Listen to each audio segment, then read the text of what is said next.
ክቡራንና ክቡራት አድማጭ ተመልካቾቻችን አገዛዙ ኃይል እንጂ በምርጫ አይወርድም እንዲሁም የመሳሰሉትን መፈክሮች በመያዝ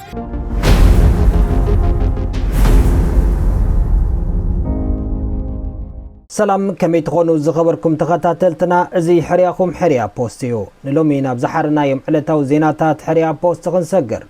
ፈለማ ብቐንዲ ሓበሬታታት ዝዕሌት ክንጅምር ሓድሽ ዜና ኣለና ኣዘዝቲ ሰራዊት ትግራይን ኤርትራን ዝምልከት ሓድሽ ምዕባለ በፂሕና ኣሎ ኣብ ክልል ኣምሓራ ሓድሽ ዓመፅ ተወልዑ ኩናት ኢራን ካልኦት ሃገራት ፅንበራኦ ከም ዘለዋ ተገሊፆም ተማዓዳዳዊ መንግስቲ ተቐባልነት ከም ዘይብሉ ተሓቢሮም አርስተ ዜና ክሰምዑ ጸኒሕኩም ናብ ዝርዝራቶም ክንሰግር ኣብ ክልል ኣምሓራ ሓድሽ ዓመፅ ተወልዑ ኣብ ክልል ኣምሓራ ስርዓት ኢትዮጵያ እቲ ንይምሰል ከካይዶ ወጢንዎ ዘሎ መረፃ ዝቃወም ህዝባዊ ሰላማዊ ሰልፊ ተካይዶም እቲ ኣብ ከባቢታት ምብራቅ ጎጃም ምዕራብ ጎጃምን ደቡብ ጎንደርን ወሎን ዝተካይደ ናይ ተቃውሞ ሰልፊ ነጋዶ ሓረስቶትን መንግስቲ ሰራሕተኛን ዝተሳተፉሉ ከም ዝነበረ ተሓቢሮም ብፍሉይ ኣብ ምብራቅ ጎጃም ከተማ ናብራ ቀተልትና ብካርዲ ኣይነንግሶምን ኣይንመርፅን ኢሉ ብርክት ዝበለ ህዝቢ ተቃውሞን ትገልጽ ዘርኢ ምስሊ ተዘርጊሖሎም መንግስቲ ኢትዮጵያ ኣብታ ሃገር ከካይዶ ወጢንዎ ዘሎ መረፃ ጎስጓስ ንምግባር ናብ ዝተፈላለዩ ከባቢታት ክልል ኣምሓራ ዝተንቀሳቐሰሉ ግዳይ መጥቃዕቲ ሓይልታት ፋኖ ከም ዝኾነ እውን ይሕበር ኣሎ መንግስቲ ኢትዮጵያ ኣብ መብዛሕትኡ ክፋል እታ ሃገር ማለት እውን ትግራይ ዝበዝሕ ክፋል ኣምሓራ ቤንሻንጉል ጉሙዝ ጋምቤላ ምብራቅ ሸዋ ወለጋን ገለ ክፋል ሶማልን ካብ ቁጥጥር ወፃኢ ከም ዝኾነን መረፃ ከካይደሉ ከም ዘይኽእልን ይፍለጥ ናብ ኩናት ኢራን ካልኦት ሃገራት እውን ከም ዝተጸምበራኡ ተሓቢሮም ኣብ ሓፂር ግዜ ከም ዝዛዘ መስሊሓ ምስ እስራኤል ሸሪኻ ናብ ኩናት ማእከላይ ምብራቅ ዝተጸምበረት ኣሜሪካ ተጸዋርነትን መኸተን ኢራን ጠንኪሩ እንሆ ካብ ዝፈለምና ኣስታት ሓደ ወርሒ ዘሊቆሎም እዚ ነታ ሞኒተር ዓለምና ዝኾነት ኣሜሪካ ወተሃደራውን ቁጠባውን ዓቕማ ተፈታቲኑ ናብ መጻወድያ ከም ዘእተዋ ብዙሓት ይገልጸሎም ሃገራት ኣውሮፓን ሓይልታት ኔቶን ብወገኖም ትራምፕ ነቲ ኣብ ማእከላይ ምብራቅ ዝጀመርካዮ ሃልሃልታ ባርዕሓዊ ከም ዝኣተኻዮ ውፃዮ ኢሎም ኣፅቂጦም ኣለዎም እንተኾነ ዓቕሊ ተጸዋርነት ምምሕዳር ኣሜሪካ ዝተጸንቀቐ ይመስል ተሓባበርቲ ኣይኮንኩምን ዝበሎም ምምሕዳር ስፔንን ስዊድንን ብመዳራጉሕ ጸርፊ ክዘልፎም ዝቐነየ ትራምፕ ሎሚ ብጅምላ ሃገራት ኣውሮፓ መጻብ ማይ ሆርሙዝ ንምኽፋት ኣብ ዝግበር ጥምረት እንተደኣ ዘይተሳቲፈን ኣሜሪካ ንዩክሬን እትገብሮ ወተሃደራዊ ምወላ ሙሉእ ብምሉእ ደው ከም እተብሎ ንማዕከን ዜና ፋይናንሻል ታይምስ ገሊጹ ኣሎ ሩስያ ብወገና መጻብ ማይ ሆርሙዝ ካብ ኢድ ኢራን ንምንዛዕ ዝግበር ዝኾነ ይኹን ወተሃደራዊ ፈተነ ከም ዘይዕወት ብምግላጽ ኣብ ጎኒ እስላማዊ መንግስቲ ኢራን ከም እትስለፍ መርበብ ሓበሬታ ብሪክስ ኒውስ ኣቃሊሓ ኩናት ማእከላይ ምብራቅ ዓሚሩ ዝቐጸለ ኮይኑ ኣሜሪካ ተኣዝያ ትምክሐላ ታብ ዓለምና ዝዓበየት ቦምባ ተሰካሚት ቢቱ ዝተሰመየት ነፋሪት ሰዲዳ ኣብ ኢራን ጥቓ ከተማ ስፊሃን ዝርከብ አንደርግራውንድ መደበር መመንጨዊ ኒውክለር ብኣስታት 30,000 ፓውንድ ዝምዘን ገጂፍ ጂቢዩ 57 ቦምባ ከም ዘዕነወቶ ተገሊጾም ድሕርቲ ዝተኻየደ ደብዳብ ድማ ዝፈራረሰ መእተው መስመርን ገጂፍ ጉህምታትን ከም ዝረኣዩ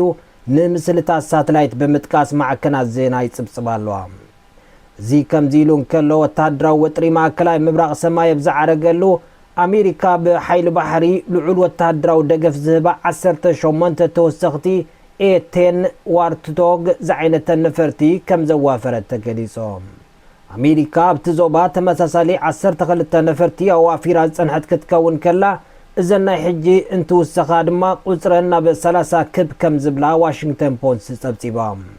بدرجة عالم أب كلمة كابز سرعو متعبات معلتاوي أستات 20 مليون برميل زحل فلو متعب هرمز إيران مثل كوتوتو حيالو فابريكاتات عالم سرحنا قواريسان سنسلت قرب كبتاتقن كتبع عالم كنا قاعن زقابر كستات كوين الله نابي حدش زينا خنسقر عززتي سراوي تقراين إيرتران زملكت حدش معبالة بسيحنا الله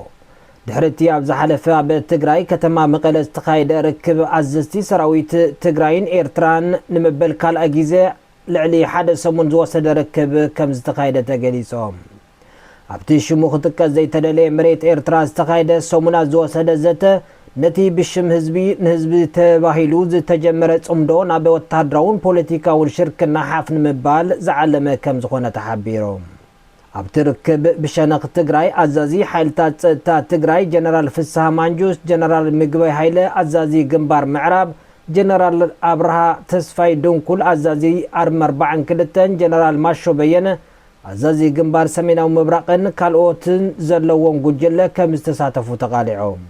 ብወገን ኤርትራ ድማ ብጣዕመ ጎይቶኦም መቐለን ኣዛዚ ሰራዊት ኤርትራ ጀነራል ፊሊጶስ ወድሊ ዮሃንስን ካልኦት ኣባላት ሃገራዊ ድሕነትን ዝመርሕዎ ጉጅለ ከም ዝተሳተፈ ፍልፍላትን ኣረጋጊጾም ኣብቲ ሓበራዊ ዘተ ብክልቲኦም ወገናት ንእዋናዊ ፖለቲካዊ ምዕባለት ትግራይ ኤርትራን ኢትዮጵያን ኣመልኪቱ ዝድህስስ ሰነድ ቀሪቡ ከም ዝተዘተየሉ እውን ንምፍላጥ ተኻኢሉ ኣሎ ኣብ ቀዳማይ እግሪ ርክብ ብብርጋዴር ጀነራል ኢዮብ ፍስሐ ይሓሊባይ ዝምራሕ ወታደራዊ ልኡኽ ኤርትራ